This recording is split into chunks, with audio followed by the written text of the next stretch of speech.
It cannot be any easier for someone to buy and sell a stock. It only takes a few seconds. You just go online, you type in your order, and you send it through, and in moments you get a confirmation of the completed trade. It's that simple. And you would think this would be fast enough, but it's not, at least to high-frequency traders. Philip Budwick is the director of the Capital Markets Trading Room at George Washington University. High-frequency trading is a part of what we call algorithmic trading, which is basically using computer models to trade. Instead of you leaving it to human error, they're looking for patterns.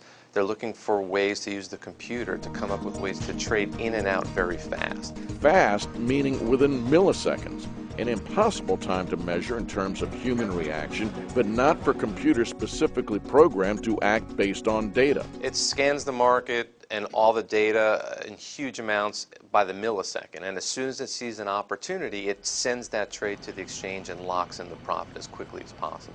Large investment banks and the big trading firms seek out engineers and sophisticated computer programmers who know how to design and create algorithms, trading programs that can do specific data measurements their client might want. It can run on its own, and all you're doing as a trader is sort of monitoring it, checking the statistics, making sure the situations haven't changed. A millionth of a second can mean just a penny of profit, but done in huge volumes all day, every day adds up for a huge firm like a Goldman Sachs or a JP Morgan Chase.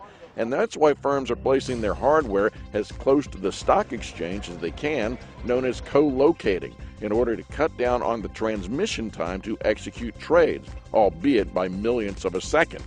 TD Ameritrade's Chris Nagy. What that means is they're getting access to this information milliseconds faster than the average individual investor. This information differential prompts some investors to complain they are at a disadvantage. But Philip Budwick says that's always been the case. We have to give it to them. These are professionals with much superior technology, maybe much superior modeling and computation skills. So of course there's an advantage. Just like in the old days, the large institutional banks had an advantage over the average guy sitting at home making their investments. Businesses are hiring. Fawad Ahmed is the CEO of online discount broker Just to Trade, and he says high-frequency trading adds liquidity to the market.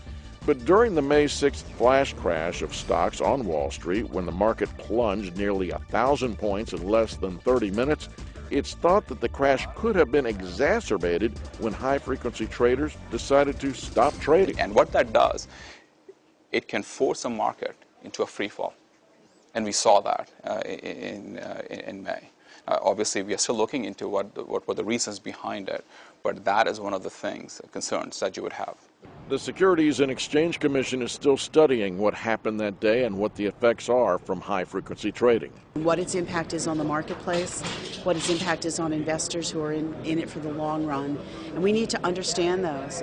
But if the concerns are significant, we won't hesitate to propose regulatory approaches to deal with it. It is estimated that high-frequency trading accounts for at least half of all the equity trading done today in the United States. I'm Philip Alexio, VOA News.